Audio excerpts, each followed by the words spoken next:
আজকেরই আমার আবারও একটা ইউএসজি স্ক্যান আছে, ওর জন্য আমি আর আমার বর সকাল সকাল বেরিয়ে পড়লাম। প্রায় 8টার মধ্যেই ঘর থেকে বেরিয়ে গেছি। আমাদের বাড়ি থেকে ঠাকুরপুকুর অ্যাপোলো ক্লিনিক যেতে প্রায় আধ ঘন্টার উপরে সময় লাগে, ওর জন্য একটু তাড়াতাড়ি বেরালাম। আর সেখানে 8:30টার মধ্যে ঢুকতে হবে। সকালের আবহাওয়াটা মেন রোডে উঠে বেশ ভালোই লাগছিল।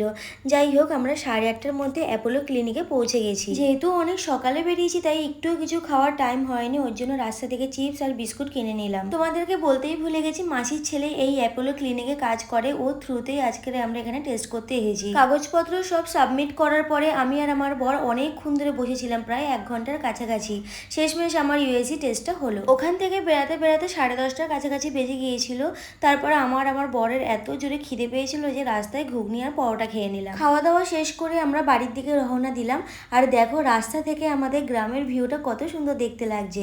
তো ভিডিওটা কেমন লাগলো কমেন্টে জানো, আর চ্যানেলটিকে সাবস্ক্রাইব করো।